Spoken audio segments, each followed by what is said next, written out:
So, Rob, I was just saying that I'm a great fan of yours, and I'm so happy to finally get you on the show. Oh yeah, thank you, man. Like I was saying, I'm such a polarizing figure that fans are like far and few in between. I think people appreciate the rawness I bring to just me. I'm like that even not on social media. I'm a person that's very, like people love me or they hate me. There's no really in between. Most real people are like that. Most people that are really honest. But moreover, from my thing was I was on Gripboard. Remember Gripboard, the old forum? Yeah, of course I do. Yeah, that's my start. I was on there since 2003. I was probably one of the youngest people that was on that forum. So I've known about you for a long time. Wow. I got into arm wrestling later. And so you've always been, just from the grip strength world and then to the arm wrestling, someone that I was a great fan of. I used to train with Vosgen in California. Never had a chance to meet you, unfortunately, but I met Herman and we just had Herman on the show as well. So, Rob, before I want to introduce you to a lot of my listeners aren't arm wrestlers. I want everybody to know, Rob, beyond having a lot of other talents, is basically, I believe, the most genetically gifted arm wrestler in history, potentially. And some people will argue maybe John Brzezinski was. I think that there's more untapped potential, potentially. We don't know. And that's why it's so interesting to have Rob on. The other reason is what Rob brought up just now, and which is why I recommend to everybody to go subscribe to your channel, because it's a breath of fresh air every time you talk, Rob. You talk your heart. I can watch the whole thing. Sometimes I watch an hour with my wife. She doesn't know what the arm wrestling stuff is about, but you're so honest. We both enjoy watching it. And that's great. Thank you. I've heard you say you're not made for YouTube, and you're watching something recently, but you are made for YouTube. You'll see. That kind of honesty and just monologues streaming directly to people, it'll catch on real fast. We'll see. We'll see. But in following up on your YouTube channel, which I didn't know existed until very recently, I learned a lot about you, and this made me honestly even bigger fan of yours. I learned some things that I never knew. For example, I didn't even know you were natural, which blew my mind. For some reason, I had never even heard that. And, in addition to that, I learned about some of your potential substance issues in your life and anxiety disorder, and these are things I suffered from myself personally. So it's really cool to talk to a kindred spirit. Since this is your first time on the show, I wanted to ask some background stuff, like about your childhood. One thing that I've always been curious about: your last name sounds French. I have a French wife, but you're from Massachusetts. Aren't they mostly Irish? Well, Massachusetts is close. So when I look at my family lineage from my father's side, of course, it's Vigeant comes from Vigeant, which is Vivian. It all comes from Canada through Newfoundland and originally in Scotland way back in probably like the 1600s. But yeah, they all were immigrants that came down from Canada, and the sect that we came from were all either carpenters or farmers, and my father had both his grandparents were carpenters and farmers. Oh, so those are called the Acadians, I think, the French. Yeah, so we're Canucks, but we live in Massachusetts because that's right down under the border, right, straight down from Canada to Maine, Vermont, down. So yeah, it's a French name, but my father's a mix of a lot of different things. My family's a bunch of hoe bags. We got around. Everybody got around. Which part of Mass are you from, though? I never knew. I'm from Lowell, Mass, but right now I live on the seacoast of Newburyport, but I was all over New Hampshire. I did a cross-country voyage to Las Vegas. I lived all over the country. I was a what do they call it? Like a vagrant for a while. A vagrant. But I wanted to ask, so did you grow up in a two-person household? Were both of your parents married throughout your childhood? Partially. So I did like part of the time, and then my parents had like a separation, and then my father went to prison, and then we went, they got back together, and then I kind of went out on my own. So I did partial two-person. So I was two-person for part of it. So yeah, I grew up with a father that drank a lot when I was a kid. Yeah. And I never really knew how it influenced me till I got a bit older and started to notice maybe I'm copying some of the things that he did without realizing. Did you notice how your father's drinking may have affected you when you were growing up? Every day. Yeah. It's something I never really talked about, but you hear these things about drinking, like this, that, like it's all like textbook. But the way it was for me was opposite, because my father didn't embody any of the things I was told that drinking was. It was like you see in the movies, where he was clear-minded, he was well-spoken, he was well-presented, he was a good salesman. He didn't have any effects on his body. He was an athlete. He was good-looking. He had a successful company. And when he went out with his friends, it was like party time all the time, and it was glamorized. For me, going out to the bar and drinking was glamorized. So I saw it as like an accentuation. So as a kid seeing it, I had like an ideology that like this was the culmination. This was the Golden Globes. This was the what you pay for your hard day's work, what your reward is for your Friday after working all week. When you do something good, you celebrate. And I didn't see a bunch of fall down drunks. I saw a lot of guys, my father included, and his friends that were like, had companies, they had families, and they seemed very functional. I never saw the dysfunction of any of it. I never saw it. I mean, now, of course, I laser beamed in on that. Like my mom and my father had problems, probably around the drinking, right? But I was always enamored with that life, like you see, that's glamorized in the movies when people are cheersing and hugging and telling stories and jokes. So yeah, do I think it affected me? Of course, because I live like that today. I need instant gratification. I need, like, if I'm good all week, by Friday I'm ready to like do me. So that's sort of like the blue collar approach to like working hard all day and then getting your. I used to live in England. England's still a lot like that. Like after work, everybody will go to the pub, have a few drinks, socialize. And that's the way they get there because their day is so difficult. Right. What were you like in high school? Who were you in high school? In high school, I was a nobody. I didn't hit puberty until I was 17 years old. So when other kids are hitting it at like 12, 13, at late 14, I didn't hit until I was 17. So through my whole high school career, I was 5'2", 105 pounds or less.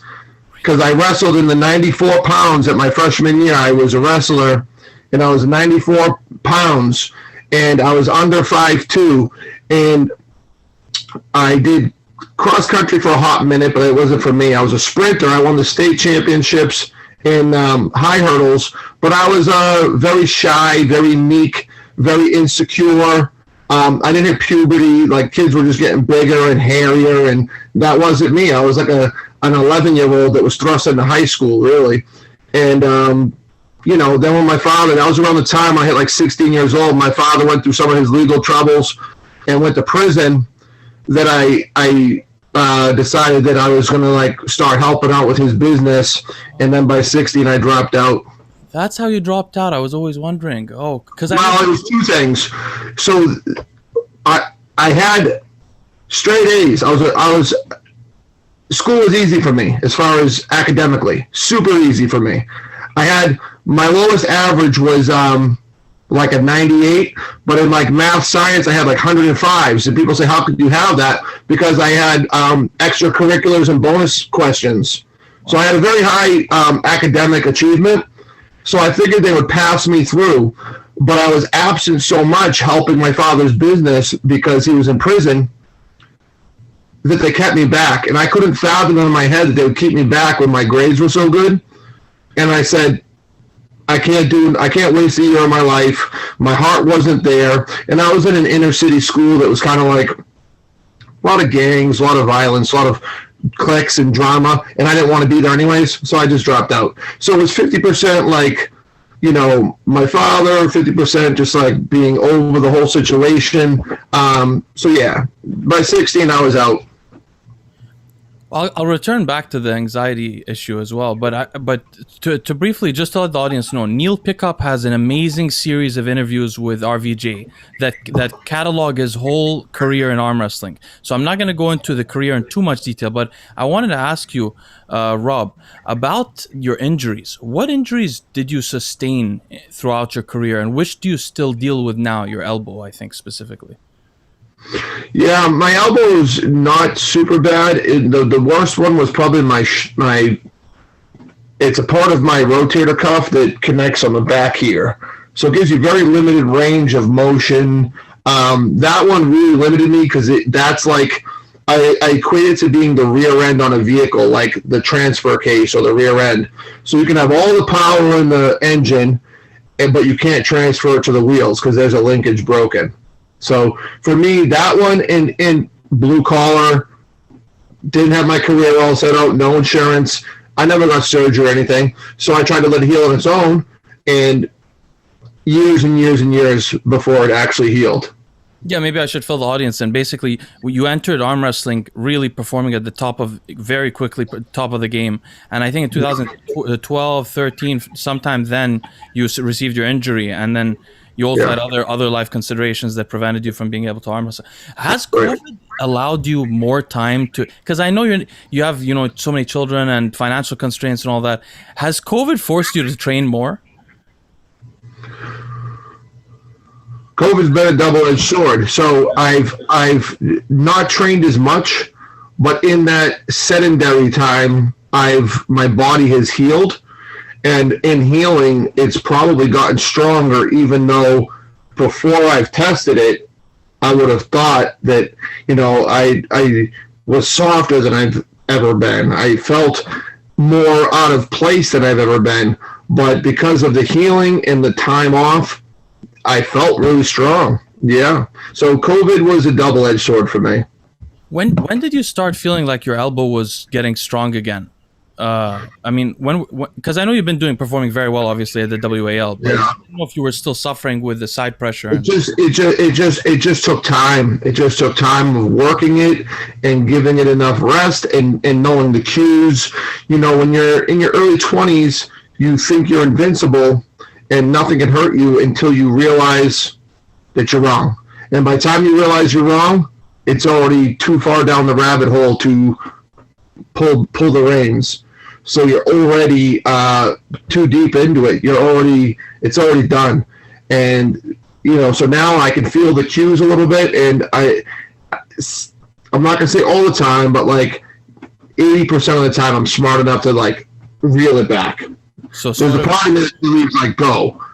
Sort of doing the opposite of what Ryan is doing with the shoulder, with that interesting side pressure move, which we'll get to. We'll get to that in a second. I'm going to tell you some interesting updates. But the other thing I want to ask is, so I know you were mentioning that you don't see like a lot of potential financial outcome from the YouTube channel. You sort of do it for fun and to stay in touch. But do you see that potentially, because you're growing quite fast, do you see that potentially you may be able to do more regular videos, rely on it for its financial income a little bit, to get your time away so that you can do more training? Because all of us as your fans, we want you to train. So we want to do anything. I would like to think so. But there's a skeptic in me. I mean, I just watched and I almost like deleted everything. When I see somebody like Logan Paul being able to get a fight with Floyd Mayweather for millions, I was a boxer as a kid, and I wanted to kill myself. I wanted to kill myself over the fact that this guy is the Ryan Bowen of the YouTube community, and he gets a fight with Floyd Mayweather for millions of dollars. I was so upset about it, and I'm like, really, YouTube is basically about, it's almost like figuring out demographics about what people want to see as opposed to people being real with real content. And I just don't see myself ever being one of those successful characters. I don't see myself seeking out collaborations that are disingenuous just because I want to. Holy smokes, I'm right where the sun is, so don't worry. I'm not like an apparition. So I just can't see it. It's almost disheartening to see that a guy who brings nothing to the world other than fake pranks on people and filming things in the dead forest can have 100 million followers, and I'm not even at 10,000 because I'm in my small little bubble that's like spitting my reality, and 90% will hate on me because I go right when they go left. You'd be. And do I see myself being successful? in YouTube, it would take the right people to really endorse me, but nah, probably not. No, that's what it would take. Just some endorse. This is what I think. So I'm a little like you. I can't make a video that I don't believe in, and I can't make a video just for views. So I have a lot of difficulties. Like Derek, my friend, who you know from More Plates, More Days, is always trying to help me figure my way around this because I'm not capitalizing on the channel very well. But even with that, just for example, knowing Derek and him endorsing me and stuff like that, you can still get a little bit of growth. And in your case, unlike me, you're very entertaining and your monologues will catch on, I promise. We got to start working on this and also making you believe in yourself a bit about it. But talking about anxiety. So you mentioned from like teenage years you were feeling introverted. You said something in the Neil Pickup interview that really struck out to me. You mentioned a time in which you were dealing with so much anxiety, I think when you left Vegas or something like that, when you used to be worried because you'd notice your heart beating irregularly or overbeating. And this is something I actually struggled with a lot in my early 20s. I didn't know anything about biology at the time. And I just noticed my heart was freaking out. And I didn't know if I was going to have a heart attack every night. I used to sit in bed freaking out. Didn't know what it was. Years later, dude, I find out there was one medication I could have taken, just solve the whole damn problem. I had no idea. But I was going to ask you, how much have you struggled with that anxiety and how much does it carry on with you today and how does it influence your life? And that's a big part of what my channel is about. How much I struggle with that anxiety? At its peak, it affected every single moment in everything I did in my life, including I stopped working out to any level because anything that made my heart rate raise would trigger that response. And I felt like that was every moment felt like my last moment. And it was suffering. I felt like I was suffocating. I felt like I was dying. So I didn't work out for 3 years. That's when I went to that Marcio Barbosa match that I got hurt. I did not work out for 3 years. My wife didn't even know I arm wrestled at all until I told her I got a call and I was going to go to Vegas. And we already had 2 kids by then. And she was like, what do you mean? Like, you're going to Vegas? Like, you're serious? You're pretty good, right? You must be serious. So, because I didn't even work out. I didn't do push-ups. I didn't do pull-ups. Anything made my heart rate go up. And it's funny, I tell people, like I talked to Devin Laird about this at his house. If you go back and watch that video, you'll see me like on the slide kind of doing this a lot. Like I used to reassure myself at how high or low my pulse was. And you'll see me kind of like, oh yeah, and I'll kind of go like this. Like I would check my pulse because my pulse would feel like I was at 200 plus. So you go watch that and you'll see me do this a few times because I was like trying to reassure myself if my pulse was where it should be. So at its peak, it was totally debilitating. I couldn't take a ride to go get ice cream. I couldn't do certain things. I couldn't even work and do jobs that used to be easy for me. But the Vegas ride home was like the surest in my life. I thought I was going to be dead. Arrival, DOA, on the plane, dead. And like my palms were so wet and sweaty that I put them on my forehead and it was like a wet cloth. And that 5.5, 6 hour flight, when I landed, it was such a tragic, like, anxiety meltdown that in my mind I said, if I survived that, like that was like the hill, and then everything got easier from there. So right now, it doesn't control me as much. It doesn't control me hardly at all. Like I hit the peak and I was like, you don't have control over me anymore. Since this is a science channel, in case somebody watching this goes through something like Rob went through or I went through, let me just briefly describe how that happens. So when you go through a lot of serious traumatic stress in your life, there's a part of your brain called the amygdala. It's the base part of your brain. It's the governor of the fight or flight response. That amygdala is governed mainly by adrenaline and GABA, the calming hormone. GABA is what upregulates when you drink alcohol. So over time, when you get through traumatic experiences, the amygdala becomes irresponsive to GABA, which is supposed to slow it down. And adrenaline becomes overactive. So you begin to, this is PTSD, what you're describing. You begin to have an over-responsive adrenaline system, which gets your heart rate up, and adrenaline governs your heart rate, and that's how your hands start sweating by the sympathetic nervous system. And you know what's funny, Rob? Like I didn't know this at the time. I went through this for years too. But there are medications that just block adrenaline. And you take them for a couple of years and your adrenaline system weakens. And they're not great for sports, but Unfortunately, a lot of psychiatrists and stuff, they give you an antidepressant or something like that. They don't realize it's an adrenaline issue, overactive adrenaline system. So wait, is one of those medications Lorazepam? No, that's a horrible medication. That's a benzo that can be, the withdrawal from that is worse than taking it. Okay, so the thing that made me realize I needed to face this on my own was I was taking Lorazepam, and I was popping those things like Tic Tacs, like, and then I found myself worrying about it. I couldn't, like, I was worried if I got on a flight, worried if I had them. Like, I almost got, you know, the old thing about, like, there's nothing to fear but fear itself. Like, I was more worried about having the medication in case there was anxiety than just dealing with day to day. And if anxiety popped up, I took it. I was almost like preventative maintenancing it. I know. So it was a terrible cycle to be in. And I went to a tournament once, a big tournament for a championship in a league before the WAL called the UAL.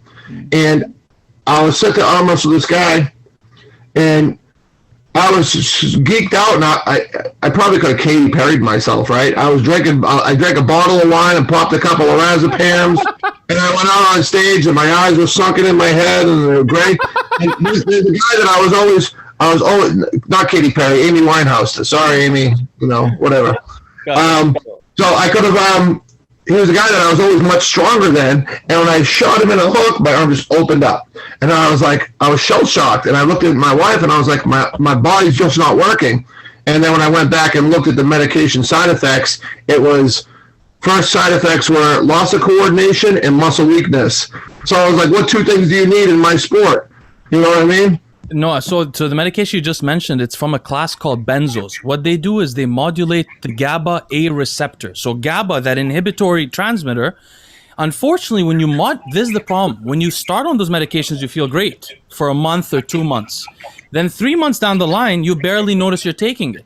But now when you don't take it, you get in a horrible panic attack. We call this tachyphylaxis in drug pharmacology. One of my family members, unfortunately, is addicted to that drug herself.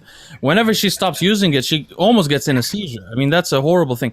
What I'm Right. talking about is something that blocks adrenaline, way safer and actually protective for your heart. But this is some stuff we could talk about later as well. About the alcoholism subject or about drinking in general.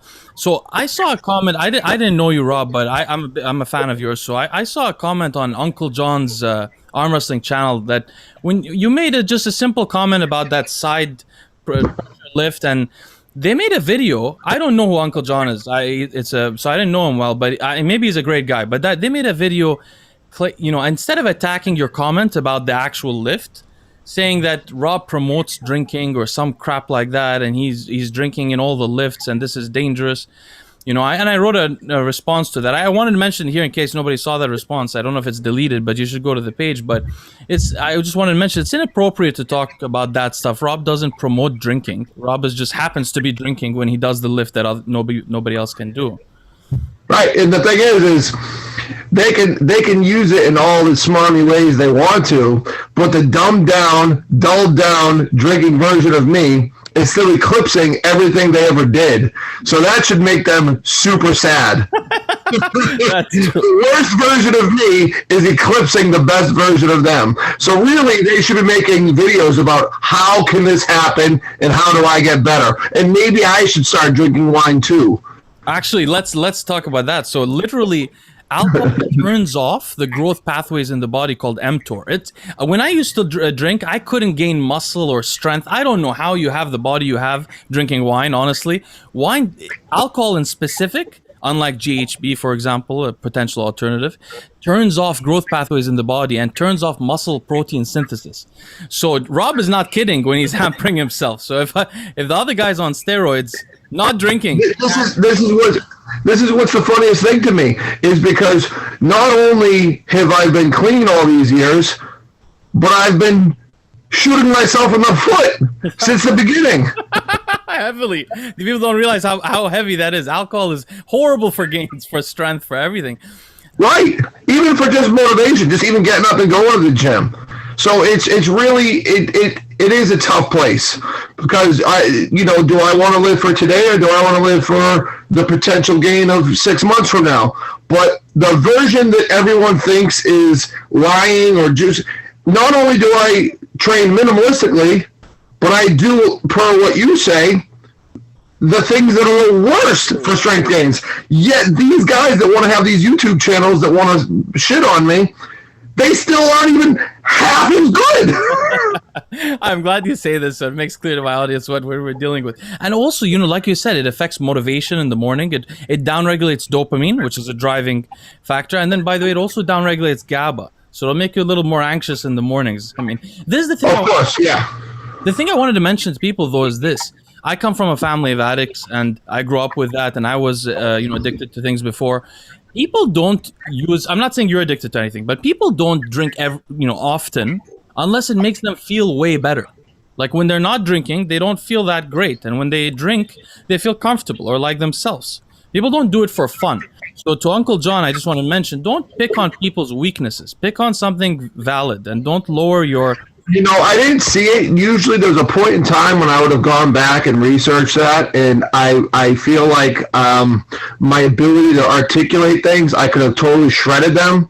But once I took the step back and realized that they are infinitesimal in this world, like Uncle John will put on his lifts, and his whole big produced, edited with backgrounds and graphics will get like 600 views. I'll put a lift on that gets submitted to his views and get 20 times that. That's true. He's infinitesimal.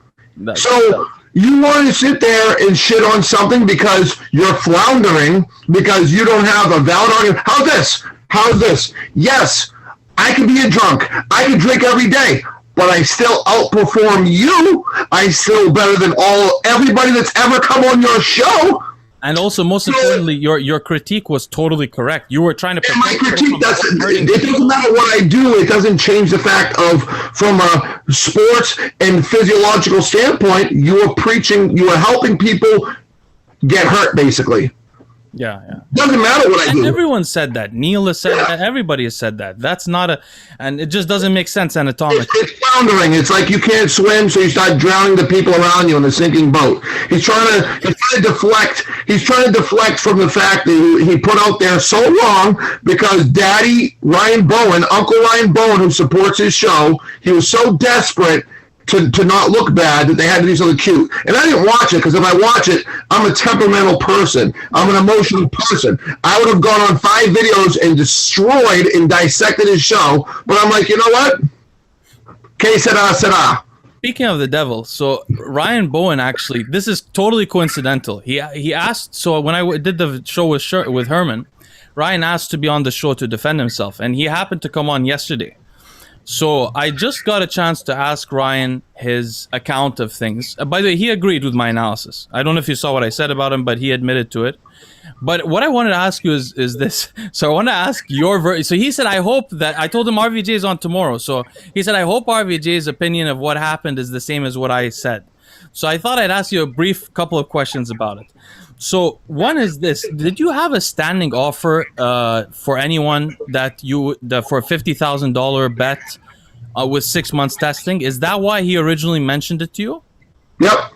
Okay, so that was. It was because he was hounding me, and then I said, "Okay, you're gonna hound me."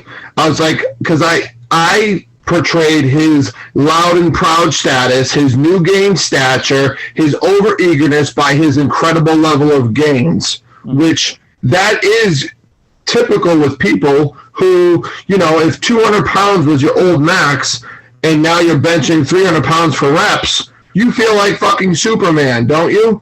So what you do is you're feeling invincible, and I saw all these cues in him, and I'm like, dude, like if you're going to come at me, and keep coming at me, here's the guidelines. I'm not interested in you, but if you want to fill these guidelines, let's do it. And what I wanted to do is people thought that money was fake. I wanted to create a lane that would give me a reason to train for 6, 8, 10 months or a year, and it would be worthwhile. I don't want to pull somebody for $2,000 on to train for the last 6 months, a year. That's silly money. That's not a minimum wage. I wanted to make it worthwhile, and I wanted to be tested because I knew the test would smoke out everybody. And then he jumps on and is like, me. But then you know what? Not him. He's full of shit. As soon as he found out that the testing was harder than he thought it was going to be, shit went awry. It went like, woo! That's where my question is. So did he initially tell you, like, is because the first response he made before he saw my video was, I never claimed to be natural. So my impression was he never said he wasn't natural. He accepted the testing, and then after he accepted the testing, when he found out how detailed or stringent it was, he confided in you personally, like, hey, by the way, I have taken some things a while ago. They may be in my system. I just want to let you know. Did he come out to you as saying, like, no, I was not natural from the beginning, but I will stop using steroids for this? So what he did was he came out and said, what he was trying to do, in my opinion, was disarm me. So if a test came back hot, I'd be like, oh, well, that was from 3 years ago. Now, I'm not into the total science of this, but from being in the sport long enough, I've heard enough, I kind of know enough where he was kind of like, well, I did something once 2 years ago, so if a test comes back bad, it's probably because of that. And I was like, yeah, dude, I appreciate your honesty, but you're still going to have to pass the 6 months of testing, and I don't believe that anything is in your system 2 years later. With the way your organs and everything work, nothing is in your system 2 years later. Okay, so now the audience can understand why I got on this case, because that was my issue. But I want you to watch the Ryan Bowen interview. It was clear, and he didn't lie in the interview, but we exposed the truth. So there's a very big difference between saying you took steroids a while ago and the reality, which was probably that he's been on steroids and continuously for about 2 years at least. So there's a very big difference. And also, I feel like if you accept a drug-tested event, from the beginning you should say, listen, I'm not a lifetime natural, but I'll go off steroids to do your event. And I said that to him on the phone. That's the exact words. I said, Ryan, I appreciate your honesty, and I understand that there may be some carryover from your gains to the person I compete with, but you gotta talk to the people at the testing facility and tell them exactly what you did, and they'll let you know. They probably know more about this than I ever will, and they're gonna say, hey, you're going to need this much time, and then this is where you'll be to get 6 months. We need 6 months of clean testing, then we'll pull. Because I had a super, super, super boner to pull that guy off all the shit. Oh my God! It looked like fucking. I sat there, my girl's going, oh my God, really? Did you really do that? But why did he go then? I mean, look, he told me yesterday that his feeling was that you're the type of guy that may start talking to people about stuff. But my impression of you is I feel like you're a man of honor and a man of your code. If you're talking to him on the phone and it was between you two, why did he go afterwards and announce it to his audience? I even told him. He told me after that phone conversation that we had, and I said this. And I've had a few conversations with a few people that shit could destroy their lives, careers, whatever. And I just say, dude, it's not going to come through me, okay? Because I believe in that. And I got nothing to gain with that. And I told him, I says, it won't go further than this. I appreciate it, but you're still going to have to be clean. I'm not going to pick up the phone going, Ryan admitted it to me. I didn't need him to admit it to me. I got eyes and a brain. I knew it. And I told him, he goes, well, I think I should make a video letting the people in. I said, don't do it. It'll be used against you. It'll be used against you. It'll be hardline data that you admitted it. Just let it be, and we'll proceed as normal. Just test clean. Then he goes and puts it out there and says, like, when I call bullshit on how he blew up the whole tournament, I go, what the fuck did you just do? And he goes, well, Rob called me out. I know. That's the thing. I want to shoot myself.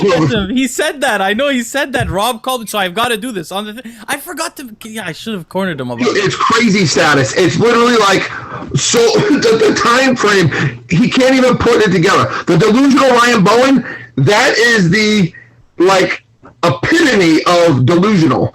Because he got off the phone with me and made a video. And I was like, Ryan, what the fuck, man?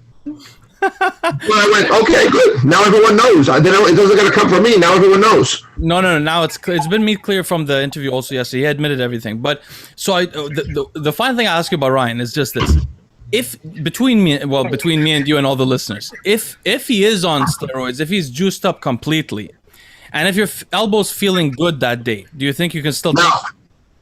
He can't beat me. I don't think he can even. Not even close. He's not even close. I don't think so. Yeah. Okay. What I wanted to do was, for once, I was in the driver's seat, and I wanted to make a mockery out of it because he bothered me for so many years. I wanted to just really make a mockery out of it. But I do have my own personal angst and hatred towards people who are in a place only because of what they've done. And I do believe that that's Ryan's case. You go look at him. This guy called me an overgrown lightweight while he was a natural light heavyweight. And when you look at his pictures from like 5 years ago, he looked like some fucking dork from Stand By Me. Bro, so I thought I was preparing for Ryan's interview yesterday. I told him this in the interview, but I was preparing for it. I saw his live. He said in the live, dude, he says, "I'm pretty sure I can beat Travis Vigeant right armed right now. If he practiced, maybe I couldn't. But if he doesn't practice, I could take him." I'm like, is this optimism or delusion? But anyway, it's all on video. I mean, I'm not talking behind his back. That fucking guy is crazy. He believes everything until his belief is rocked. He legitimately professed to winning Zalati tournament to the world, and then I think he went 2-0. No, to senior pros, guys who are like way past their prime, old guys. No, but that's the thing about him. I asked him about that. I was like, well, when you announce this shit to the world and then it doesn't go well, don't you rethink about like maybe I shouldn't be so open about it? He's like, no, I regained my belief in myself. I wish I had that. If you had that belief, imagine what you'd be doing. Anyway, the last topic I wanted to discuss with you this time is about PEDs. So you have a funny story about how you didn't use PEDs. Yeah.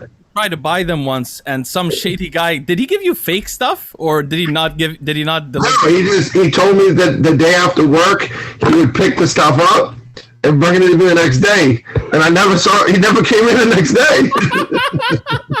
I never saw him again. I never got the games. I never got jacked. I never got nothing. He just left me there. And you're so pissed off by the shadiness. That was a lot of money for me. But, you know, I had Herman on the show, and I was asking Herman, would you ever consider using it later? And he said he would, to continue that progression as he gets older. Would you ever? Because the thing about you is, I feel like you become attached to that natural identity. And you know you're potentially you are the most gifted natural arm wrestler for sure. So you always have that lane. But then you didn't use steroids for so long that you can't reach the max you could have. So what do you think? You know what it comes down to? It comes down to three things. There's a motivation standpoint, like what am I doing it for? There comes an educational standpoint, like I need to know more other than just what guys in gyms are telling you. I need to know, like I saw your video with Herman, and I heard you talk about the difference between PCT and ways to come off of it way easier that are way less like detrimental. That intrigued me. And then there's also, again, like the medication dependence. I always used to say that I felt proud that I would be strong. Like I heard stories about people going to train with Travis. Travis would show up to a tournament and blitz people. And then 3 months later, people show up to a tournament with Travis and nobody's was smacking him around. I always said 365 strong. Like you could show up at my house on Christmas Day, 2 months later, and I was always that person that would be like ready. Like I was strong. I was me. I didn't want to feel like the drug was winning for me. That I was no longer good enough. That how much, at what dosage, and when I was willing to be better. Which is what I feel like all the champions we have are. I feel like it's a matter of mathematics and chemistry and timing that all those put together. And who's willing to ride the lines the most of the highest dosages gets the medal. And I didn't want to fall into that lane of a dependency. And I didn't think my lifestyle called for it. But if all those things made sense, if there was a motivator and I had the proper education, I could say, and I would do it. I would video chronicle it and say, hey guys, hi, Natty Rob here. But guess what? On my kid's head, I've been nagged to this point. Now the experiment starts. Starting today, I'm not. I wouldn't dick around and try to fool the people that all of a sudden I go to 245 and ripped and shit. But would I do that under the right circumstances? Yeah, it would be a hard transition because I've identified as that. But I don't want to be dependent on something But I mean, if $1 million tournament came out, fuck. But who am I to slight my kids? We have to mention this something to the arm wrestlers that are listening that don't know much about steroids. So there's a difference between doing what Levon or Siplenkov or Arsen Liliev or those guys did, where in the case of Siplenkov and Arsen, it took them out eventually. When you go all out for a while, you're burning the candle at both ends. But what Rob is talking about is something sustainable, that where you are healthy, you check your health, you know you. And the problem with that is people will think, oh, Rob's on steroids now, he should be like Levon. But there's levels to that, and there's levels of what you're willing to accept doing, and it's important arm wrestlers understand this. It's not just steroids or no steroids. There's also doses. There's also, I don't give a crap about my health. If I die at 40, I'm gonna gain 150 pounds, you know. But Rob, I'm gonna let you go now because I know you have a busy day. But I hope you'll come back on the channel. Okay. Yeah, man. Like I like everything that I've seen. I like what you're doing. I appreciate your education, and I'd be happy to talk to you about all these things deeper in the future. I mean, I'm always wide open to an education. You know, my father always told me, like, don't say never, because then you find yourself looking like an ass when what you always preach never happens. No, more important than that, I just want to have conversations with you because I love talking to you. I think my listeners will start to like it, and hopefully we can get you more subscribers as well from outside the arm wrestling community. Anytime. Honestly, God, anytime, man. Thank you, Rob. Have a great day with your family. Talk soon, brother. Yeah, you take care as well.